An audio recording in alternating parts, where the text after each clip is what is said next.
Çin siyaseti, istilacılık, insaniyatsizlik ve hiyligerlik. Türklerinin müdafiye gücü acizleşip kalsa, Çin imparatorları derhal bütün tinçlik gelişmelerini yırtıp taşlap, iki millet halkının amanlığı ve rahatını oylap mı koymay Türk yurtlarına hücum başlaydı. Çinliklarning besib kirgan joylarda qatliam qilingan shaharlarni vayron qilgan. Qatliamdan saq qolgan begunoh xalqlarni o'z yurtlaridan haydab chiqarib, cho'l bayovallarda ochliqdan o'ltirishga mahkum qilgan. Çinning yiroq bulunlarga surgun qilib, ularni zo'rliq bilan chinlashtirilganga o'xshash qabih qilmishlari ko'p. Bu xil vahşilerce zulüm siyasetlerini Çin'nin müteessip ve intikamçı tarihçileri pəxirlenip yazışıp, xoşalınıp ketişidu. Moğolistan'da Çin'nin arka-arkadan elip bargan bir qancha qitimlik qat'amları neticesinde bu ülkenin vayron bolganligini yuqorida so'zlab o'tdik. Sharqiy Turkistonda Qumul, Barko'l, Quchu, Ro'ran qatorliq o'lkalar bir qancha qitim Çin askarlari tarafidan xarab qilingan va xalqlari qatliamga uchirganligi ma'lum. Bu o'lkalar ichida 20 ga yaqin shahar bo'lgan Ro'ran o'lkasi Çinning qatliam va buzib chiqishi bilan butunlay vayron bo'lib, bir cho'lga aylandi. Miladining 1757 yili, Hijrining 1172 yili Çin askarlari bütün 5 baliq va Ili o'lkasining aholisini qirib tashlagandan keyin saq qolganlarni Çinga haydab elib ketgan. Natijada bu o'lkalar bir qancha yil odamsiz bir cho'lga aylanib qolgan. Keyincha 6 shahar ve Turpan'dan köçüp gelgen tarançı yani dehqonlarning bu o'lkalarni yeni baştan avat qilganligini Sharq Turkistonda hamma kishi biladi. Çin tarixchilari o'z asarlarida bu fojialik qirg'inchiliklardan lazzatlangan holda mag'rurlanib bayon qiladi. Çin davlati ojizlashgan yoki turklarning kuchi oshgan chog'larda Çin imperatorlarının Türklerge qilgan xoşametlari ve Türk hükümdarlarga, şahzadelarga, hatta kichik xonlarga qizlarini berib, Çinning isil ve nefis mallarını soğat qilib, bu durust ko'ngli tuz qahramon xalqni o'ziga do'st qilib, bularning yurishlaridan, ya'ni besib kelishlaridan saqlanish yoki ularning kuchidan foydalanish niyatida bo'lganliklariga doir misollarni Çin tarihlaridan naql keltirib, yuqorida to'la so'zlab o'tdik. Ammo Çinlarning bu harakatlardan maqsadlari tinchlik va xavfsizlik bo'lmasdan, balki qudratlik ittifoqi va kuchlik askariy kuchi jihatda Çinlardan üstün Türklerinin arasıga ittifoqsizlikning fitni pasatlarini, uruqini chechishni maqsad qilishdan iborat bo'lib, Türklerning kuchini ojizlashtirib, davlatni yiqitib, yurtlarni munqariz qilishni maqsad qilgan. Tinchlikparvar va ko'ngli tuz Türkler Çinlarning bundaq yeli mikir tozoqlarga xeyli ko'p tushdi. Bu vaqalarni kültegin mengü teşida bilgi qaqan intayin cho'nqur tushunishlik va ta'sirlik iboralar bilan bayon qilgan. Çin davlati mayli kuchlik vaqtlarida bo'lsin yoki kuchi ojizlashgan chog'larida bo'lsin, Türk millatini o'zining jon dushmani deb bilgan. Mayli tinchlik davrlarida bo'lsin yoki urush zamonlarida bo'lsin, hech qachon insoniyatchil yoki durust bo'lmaganligi tarix sahifalarida inkor qilib bo'lmaydigan haqiqatdir. Mana bular Çin tarixining bergan maxsus ma'lumotlaridan elingan natijadir. Shuning uchun insof bilan qaraydigan har bir kishining nazarida op-ochiq isbotlangan bir da'vodan iboratdir. Qaraxoniylar davridan Mo'ng'ullar davrigacha Sharq Turkiston. Qaraxoniylar davlati. Qaraxoniylar davlatini qurg'uvchilarining O'rta Osiyodagi qaysi turk qavmlariga mansub ekanliklari to'g'risida o'xshamagan ko'z qarashlar bor. Çin tarixida bularni Qarluq qabilasiga mansub deb taxmin qilinadi. Ba'zi manbalarda bularni Uyg'urlardan deb ko'rsatgan bo'lsa-mu, Sharqiy Uyg'urlardanmi yoki qadimki Uyg'urlarning avlodlaridanmi bu toza aniq emas deyishidi. Ammo bular dalilsiz taxminlardan iborat bo'lib, tarixiy nuqtai nazarlarda e'tirofga olg'udak yeri yo'q. Qaraxoniylar davrida yozilgan kitoblarga, tarixiy va adabiy vasqlarga qaraganda, bularning asli qadimdan tortib uzilmay davomliq suratda Qashqarga xon bo'lib kelgan bir xondon, ya'ni jamoat ekanligi bilinmoqda. Bu Qashqar xonlik xondoni o'zlarini Qaraxoniylardan mashhur Boqaxon, ya'ni Aprasiyabning avlodi deb da'vo qiladi. Mana bu e'tibor bilan ular o'zlarini boshqa turk xonlaridan ustun ko'ratdi. Sharqiy Turkiston xonlari Hijriy 206, ya'ni milodiy 821-yili Tibetlarni haydab chiqarib mustaqil bo'lgandan keyin Qashqar xoni borgan sari quvvat tepib, Yarkand, Xotan 3 qatorliq o'lkalarda nopozini, ya'ni ta'sir doirasini yeyishga muvaffaq bo'ldi. Keyincha kuchunimi itoat qilishga majbur qildi. Shuning bilan Qashqar xoni butun 6 shaharni o'z ichiga olgan qudratli bir turk davlatini qurib chiqdi. Tangri tog'larining shimolidagi Qarluq davlati va Balqash ko'li atrofidagi Yog'ma, To'xsi, O'g'roq, Chegil qatorliq mustaqil qabilalar g'arb tarafdan Mavara unnahridagi musulmon Samanilar davlati va sharqdan Uyg'ur davlatining hujumlariga uchrab, xavf ostida qolgan edi. Taxminan Hijriy 256, ya'ni milodiy 870-yili Qarluq davlati va yuqorqi mustaqil qabilalarning xonlari orqa-orqadan Qashqardagi 6 shahar xoniga bo'ysunganligini bildirib, uning himoyasiga kirgan. Shuning bilan Qashqar xoni Tangritog'ning janubiy va shimolidagi 10 dan ko'p turk xonligini o'z bayrog'i ostiga birlashtirib, Birlashma Turk imperatorligini qurib chiqdi. Qadimki ota-bobolarimizning unvoni bo'lgan, ya'ni Qaraxon degan unvonni oldi. Arab tarixchilari buningdan burunqi qolganlarni atagandek, bularnimi Xaqon Turk deb yozadi. Sharqiy Turkistonning islom tarixi. Qaraxoniylar davlati qurilmasdan burun G'arbiy Turkiston turklari tamoman musulmon bo'lgan edi.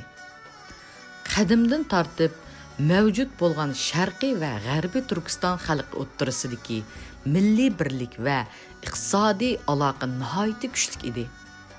Tuqqanchilik va tijorat munosabatlari bilan bu ikki Turkiston xalqi o'ttirisidagi berish kelish intayin quyuq edi.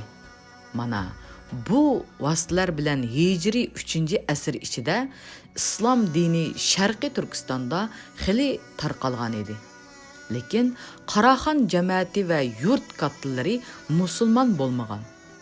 Qashqar va Balasog'un taraflarida xalqning yarimidan to'lisining musulmon bo'lganligi rivoyat qilinadi. Hijriy 320, milodiy 932-yili Buxorodagi Samani xondoniga mansub Abu Nasr Samani degan olim savdogar qiyofati bilan bir karvonni boshlab o'z kent turgan yo'li bilan Otishga kelgan. Abu Nasr Samani yo'lda hamrohlari bilan jamoat bo'lib namoz o'qiyotgan paytda o'g'i chiqqan Sutuq tekin u yerga kelib qoladi va bularning musulmon ekanliklarini uqib, ular namoz o'qib bo'lgandan keyin Sutuq tekin Abu Nasr Samanidan islomning haqiqatini so'raydi. Munavvar va haqparast shohzoda bo'lgan Sutuq tekin islom to'g'risida Abu Nasrning so'zlab berganlaridan bak ta'sirlangan va Abu Nasrni Otishda bir qancha kun turishga taklif qiladi. Oldi bilan o'zi yolg'iz maxfiy holda musulmon bo'ladi. Undan keyin o'zining ishonchli muhofizachilarini va yaqinlarini islomga kirgizib, asta-asta boshqa musulmonlarni o'ziga tortishga boshlaydi. 5-6 ay ichida Sutuqtekin boshchiligida 5-600 kishilik yosh musulmonlar tashkiloti barliqqa keladi. Sutuqtekin bularni to'liq qurollantirib, guruhlarga ayirib, maxfiy holda Qashqar shahariga kirgizdi. Bularni ayrim holda askariy o'rinlarga, hukumat sarayiga yoki davlat katlarining ustiga kecha vaqtida tuyuqsiz bosqut qilishga belgilaydi. Bu plan bo'yicha oldi bilan Sutuqtekin 40 muhofizatchini ilib Qashqarga kirib, o'gay otasi Asad, ya'ni o'g'ilchoq Bug'raxonga mehmon bo'lib o'rdiga tushidi. Plan qilingan hujum soati kelganda Sutuqtekin 40 muhofizatchisi bilan Qaraxon uxlayotgan uyga besib kirib, uni va o'rdidagi ba'zi tekin va mansabdorlarni asir oladi va o'ltirdi. Boshqa joylarga bosqin qilishga tayinlangan qismlarmo vazifalarini muvaffaqiyat bilan tamomlaydi.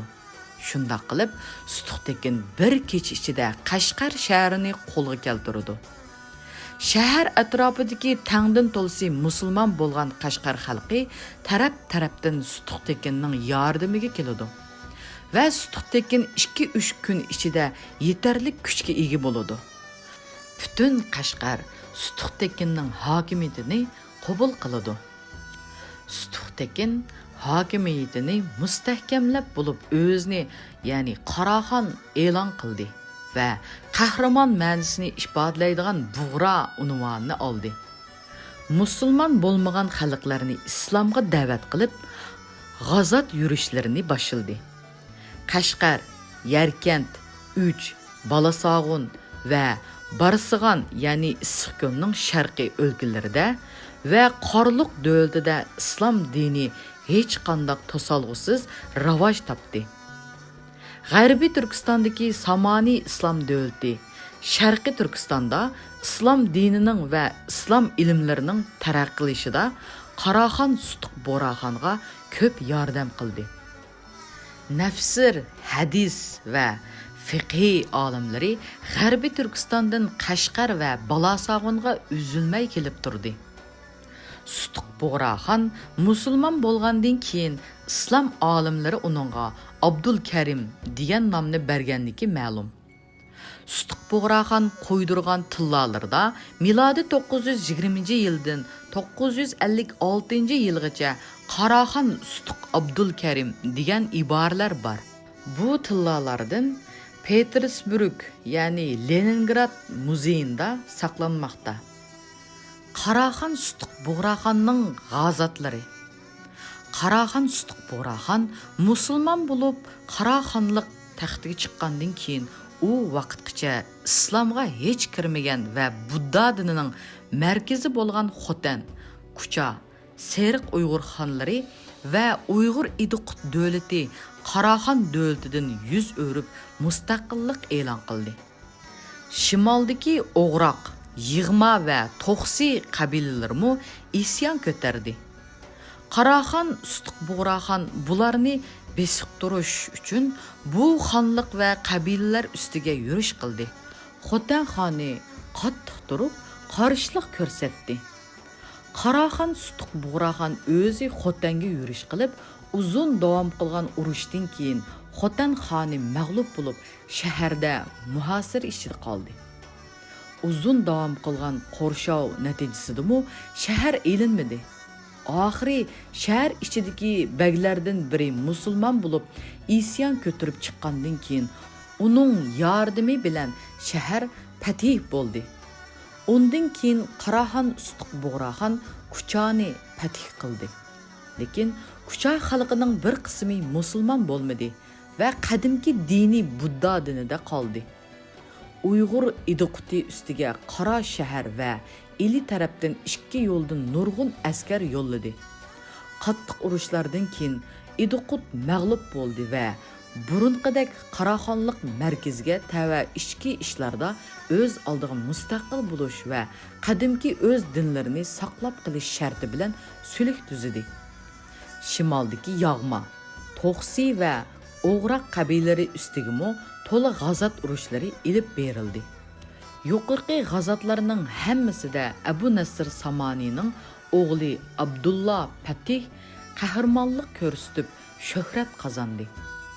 Qaraxon Sutuq Bug'raxon uningga Olib Tekin G'ozi degan unvonni berdi. Qaraxon Sutuq Bug'raxonning vafoti va Musa Bug'raxon.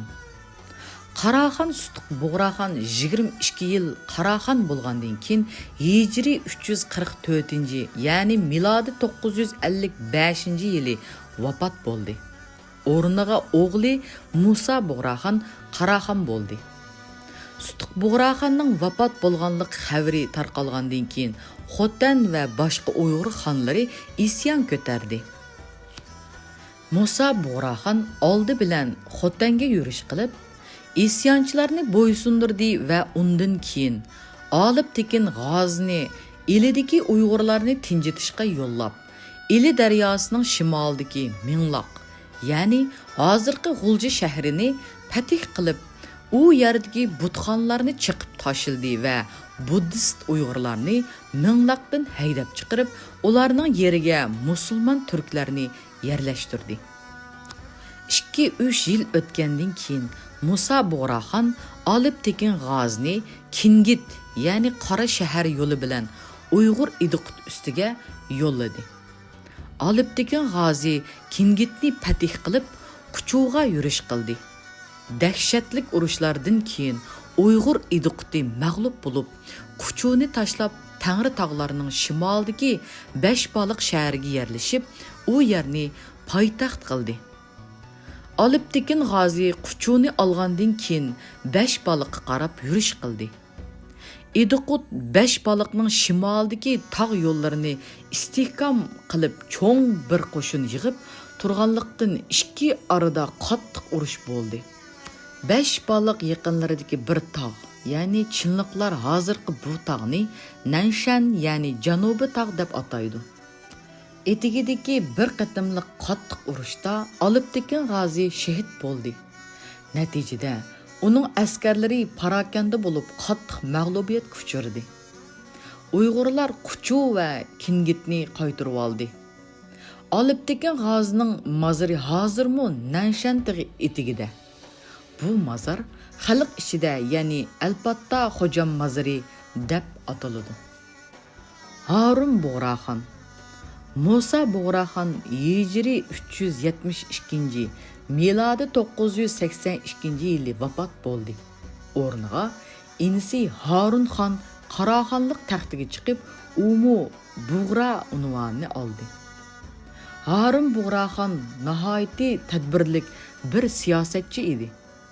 U Qaraxonlar taxtiga chiqib, uzun qolmasdan Uyg'ur idiqutini qat'iy suratda bo'ysundirdi va boshqa butun xonlar va qabila baglarini itoat qildirdi. Shuning bilan Qaraxoniylar mamlakatida tinchlik, omonlik o'rnatildi.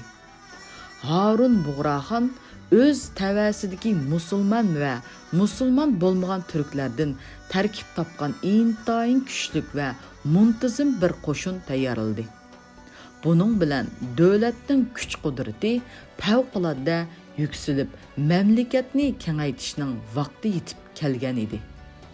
G'arbiy Turkistonning Qaraxoniylar davlatiga qo'shilganligi.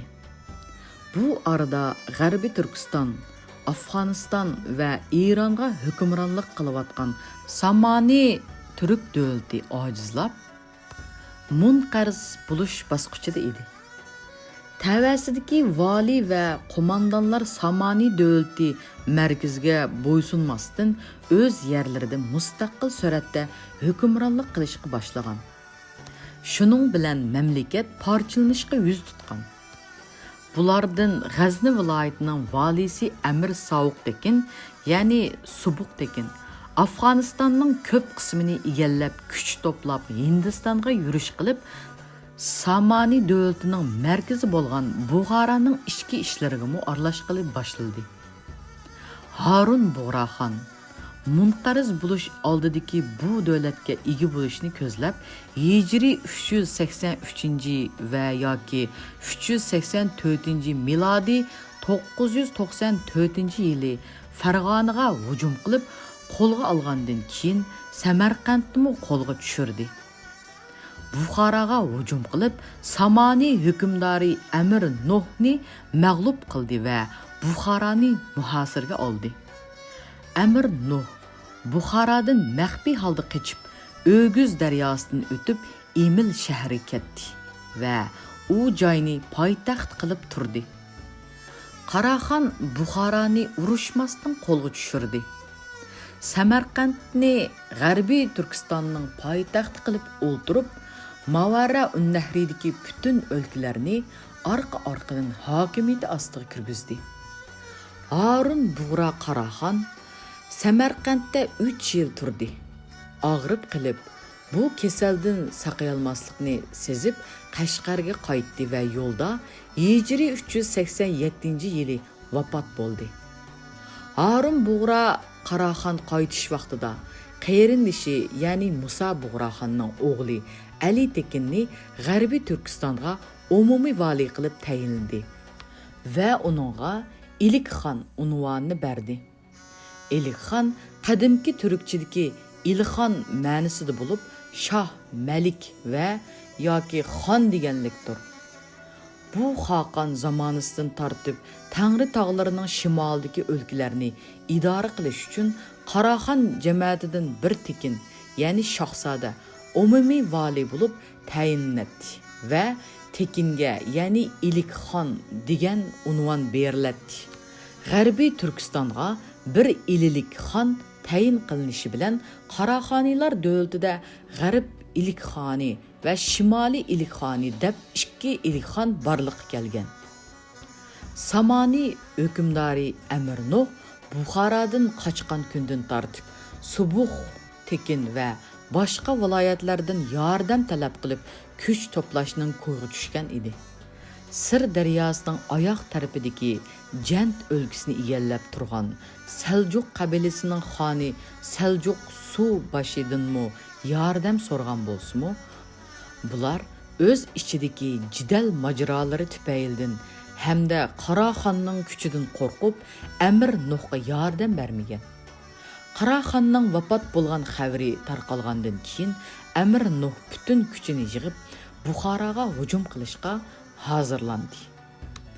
Subash Selçuk o'g'li Arslan qo'mondonligida bir askariy quvvatni yordamga avatdi. Amir bu kuch bilan Bug'raga hujum qilib, Ilikxon Ali Tekinni mag'lub qildi va Buxarani oldi. U burunqidek Buxarani poytaxt qilib hukmronligini boshladi. Ilikxon Buxaraga qaytirma hujum qilishga tayyorlandi. Buni anglagan Amir Nuh Subuq Tekindan yordam talab qildi. Subuq Tekin nurg'un askari bilan Buxara yaqinlariga kelganda, Subuq Tekinning uningga xiyonat qilishidan qo'rqib, vaziri Abdullah bin Muhammad bin Azizni Ilikxonning qishiq avatib, uning bilan kelishim tuzib sulh qildi. Bu ahvolni Subuq Tekinga ma'lum qildi va Ilikxon bilan urush bo'lmaydiganligi va Subuq Tekinni G'azinga qaytib ketishni bildirdi. Subuq Tekinning G'aziniga qaytdi. Bu kelishimga asosan Buxara va Samarqand o'rtasidagi, ya'ni Qatvan cho'li chegara bo'lib, g'arb taraf Amir Nuhga, sharq tarafi bo'lsa Ilikxonga qoldi. Qaraxon Yusuf Qidirxon Harun Bug'ra Qaraxon vafot bo'lgandan keyin val ahdi bo'lgan o'g'li Yusuf Tekin Qaraxonlik taxtiga chiqdi va Qidirxon unvonini oldi. Yusuf Qidirxon Qaraxonlik taxtiga chiqib, oz kunda Hijriy 387-yildan milodiy 997-yilning oyoqlarida Amir Nuh vafot bo'lib, o'rniga o'g'li Mansur podshoh bo'ldi. Shu kunlarda Baliq yaqinlarida Subuq Tekinmo olamdan o'tib, o'g'illari Ismoil va Mahmud, ya'ni donliq Sulton Mahmud G'aznaviy o'z oralarida taxt talashib urushyotdi. Dastlabda Mansur bilan Ilikxonning munosabati yaxshi edi. Ya'ni do'stlik kelishimiga binoan. Lekin Mansur hukmdorlik liyoqati yo'q, g'ofil bir shahzoda bo'lganligi uchun yurt kattalari uningdan yuz o'rdi.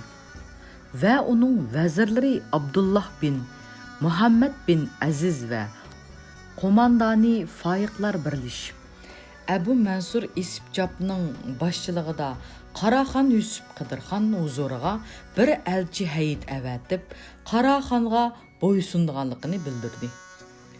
Shundaqla Qaraxondan Buxoroni Mansurdan qutqizishni iltimos qildi. Qaraxon Samarqanddagi Ali Tekin Ilikxonga Buxoroga yurish qilishga buyruq qildi. Ali Tekin Ilikxon Buxoroga hujum qilishga tayyorlanayotgan bir paytda yuqorqi vazir Abdullah, qo'mondan Faih va elchi Abu Mansurlar qochib Ali Tekinning qishig'iga kelib oldi. Ali Tekin bulardan gumonlanib qamab qo'ydi. Faqat Faihni 300 askar bilan oldiga silib, qarovul qilib mangdirib, o'zi orqasidan mangdi. Buni anglagan Aman Amir Mansur Buxoroni tashlab, qochdi va O'guz daryosidan o'tib to'xtadi. Faih Buxoroga kiribla Ilik xondan yuz o'rib, Buxoro xalqi bilan birlashib, qarshi safga o'tib oldi va Amir Mansurga elchi avatib, uning bilan podshohlik ismi Mansurda va huquq Fayiqda bo'lishi sharti bilan putishdi. Shuning bilan Amir Mansur Buxoroga qaytib keldi. Bu vaziyat ostida Ilikxon Samarqandga qaytib ketdi. Amir Mansur va Fayiq Subuq Tekinning o'g'illari orasidagi jidal majrodan foydalanib, Xorasonni Subuq Tekinning avlodlaridan tortib olish uchun Bagtuzun ismli birisining qo'mondonligida yurish boshladi. Lekin Bagtuzun bu ishda bir natijaga erishmay turib, Subuq Tekinning cho'ng o'g'li Mahmud g'alba qilib, dadasining taxtini qo'liga keltirdi va o'zini, ya'ni sulton deb e'lon qildi. Sulton Mahmud G'aznaviy kuch to'plab Bagtuzun bilan urush boshladi. Amir Mansur bilan Fayiq nurg'un askarlari bilan Xorasonga kelib, Sulton Mahmudni mag'lub qildi va Xorasonni oldi.